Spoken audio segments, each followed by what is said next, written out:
Alrighty, you guys. So, Tower Defense Simulator and Paradoxum posted the Tower Defense Simulator public roadmap today, and it has a lot of cool stuff in it. And so today, I figured we would just go through every single thing in this roadmap, the things I like, the one thing I really despise, and overall how I think the future of the game is gonna look. And so without further ado, we're gonna get straight into Q4 2025, the first part of the roadmap. The first thing we got in here is that the Null and Void event launched, which, you know, this already happened, and overall, pretty good start to this roadmap. Null and Void was a very good event. Next off, we have Winter 2025, and unfortunately, we do not actually really know anything about Winter 2025 yet, although they are cooking it up. I would expect it to drop mid-December, judging by past events, and overall, I'm really excited for it. That being said, we all expected this to come. I mean, you know, it's the winter event. We get one every year. Next up is something that I did not see coming, which is Frost Mode. Now, Frost Mode is a new game mode we're getting added, which is described as a harder in-game game mode offering difficulty beyond Fallen. And so if this reminds me of anything, it reminds me of way back in the day. I'm talking pre-Mega Update TDS, about 2020, 2019, where the game just kept getting longer and longer as they added new modes. And after you would beat Fallen King, you would see this new Frost Hero boss. And so I feel like this is kind of where this inspiration is coming from, is from those old Frost enemies, because, you know, those were post-Fallen and really old TDS. And so I'm really excited to see them do another core game mode. I think that's going to be really cool. I always like more game modes, and I think it'll add a lot more replayability. We're also getting a complete UI refresh for both the shop and the inventory. There's one screen shot that they sent with us. I'll put it up on screen for you guys. I think overall this does look better. It kind of has like a cards aesthetic, which overall I think is a really cool look. That being said, I really hope that it flows well when you're actually using it, but obviously we gotta wait till we get the UI itself. And then last but not least, we have the Tesla Tower, which got delayed again. It was originally going to launch in October, then they said it was going to launch in November, and now it's getting delayed until December. So hopefully we're going to get the Tesla Tower in December, because another delay would be really unfortunate. It's been described as a evergreen intermediate tower, which is going to fill a higher damage archetype with an active ability to help even for game modes like Fallen.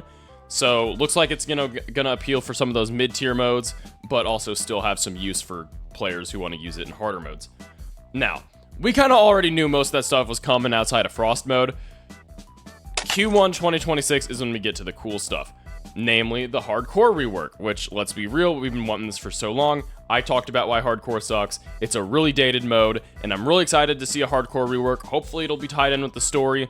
That being said, I really hope they don't just like ditch Void Reaver and some of the hardcore enemies they introduced, because I do really like some of those enemy designs, albeit how dated they are. And if they get rid of Fallen Swordmaster, I'm actually gonna crash out. TDS devs, please, for the love of God, keep Fallen Swordmaster in the game. And then we have an economy update, and here's the one thing I despise about this roadmap.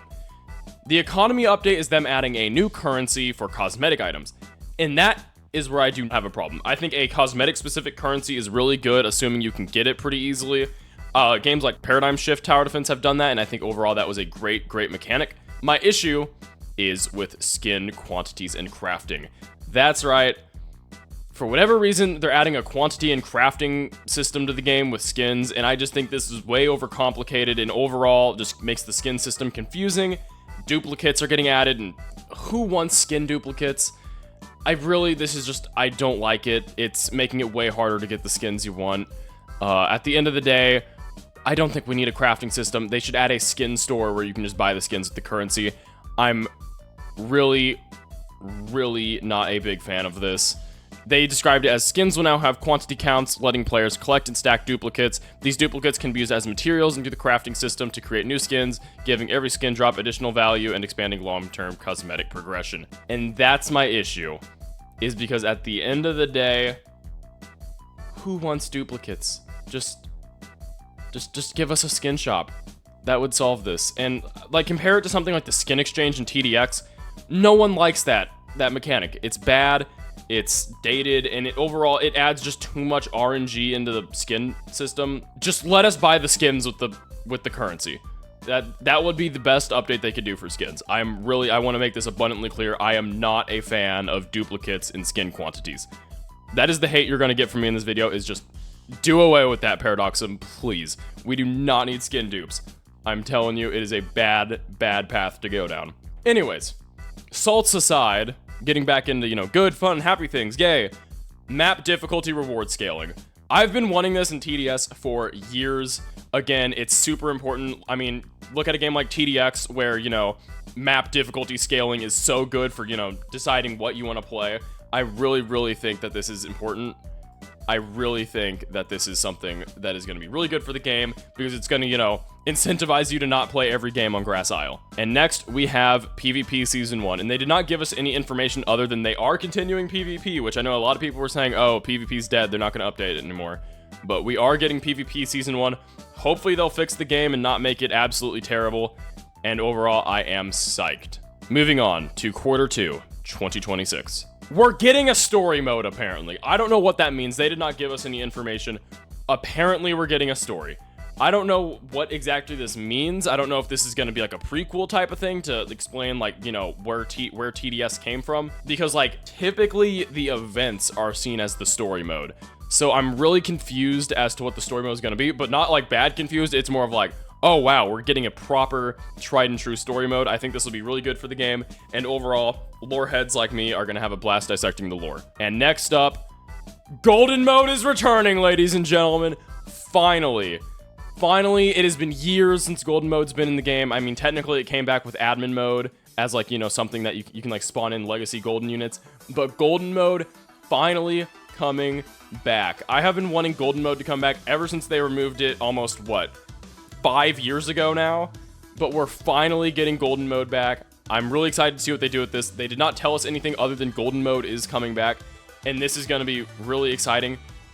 There's going to be a lot of core game modes because we're getting that Frost Mode and Golden Mode. That's 2 new game modes on top of the like 5 that are already in the game. And so I think overall there's just going to be a ton of different ways to play with map scaling, with the hardcore rework, with these 2 main modes, with, you know, the new PvP season, the story mode, all this other stuff. I'm really excited. And next up, you got Tower Evolutions. Now, I'm pretty sure this is a really old concept that's going to kind of replace Golden Towers of, like, I'm pretty sure it's like 2022, 2021, where they teased these Tower Evolutions that were, you know, very similar to the Golden Towers, except they were actually, you know, somewhat different from the core tower. There's not any information provided about the evolutions, but I do think long-term, I think this is a better decision, as Gold Towers are kind of lame, if I'm being completely honest with you. I think overall there's a lot better things you can do than Golden Towers, and overall, if they take the RNG out of Tower Evolutions, that would be awesome. Also, I hope they add Evo Mega Knight from Clash Royale if they're doing evolutions. That'd be pretty sick. Next up, we are getting a new tower. I don't know what the tower is, but we're getting one. That's literally all it says is, look at this. Tower, question mark, question mark, question mark. That's all it is. So we're getting a new tower in Q2 of 2026. Now, moving on to Q3 2026, when we are getting community game modes. No information was provided for this, but I'll tell you what I think this is, which is where you can create your own game modes in sandbox mode and then have people play them. I really hope that you can, like, there's like a publishing system to where people can actually like, earn rewards from these modes. I think overall that would be really cool, and I think that would, you know, actually give a use to admin mode, because I'm gonna go out on a limb and assume that admin mode is gonna be used to make the game modes. That's just my theory though. But overall, really excited to see the community game modes. Again, I think that'll fix sandbox mode, which has like no replayability right now, unless if you're a content creator. So overall, I think that'll be a really good feature for them to add. And then also in Q3, we are getting another tower, which again, we have no clue as to what it is, but we are in fact getting a new tower. So big ups on that. And then finally in Q4 2026, we are getting a Halloween event and a winter event. Who would have thought? And that's really all they got in the roadmap. That being said, really excited for a lot of these concepts. Again, I'm really excited. I'm really optimistic about the future for Tower Defense Simulator. That being said, I'm going to say it again. Do not add skin dupes in a skin crafting system. That is unbelievably stupid. Do not add it. I am telling you, it is a bad decision. It worked terribly in TDX for how minor of a part of the game that is. It is just such a bad mechanic and got phased out pretty quickly. That's all for this one, you guys. I'm really excited for the future of this game. Like the video if you like the video. Subscribe for more salts. Join that Discord server. Link in the description if you are extra cool. And forever and always, make stuff you're proud of.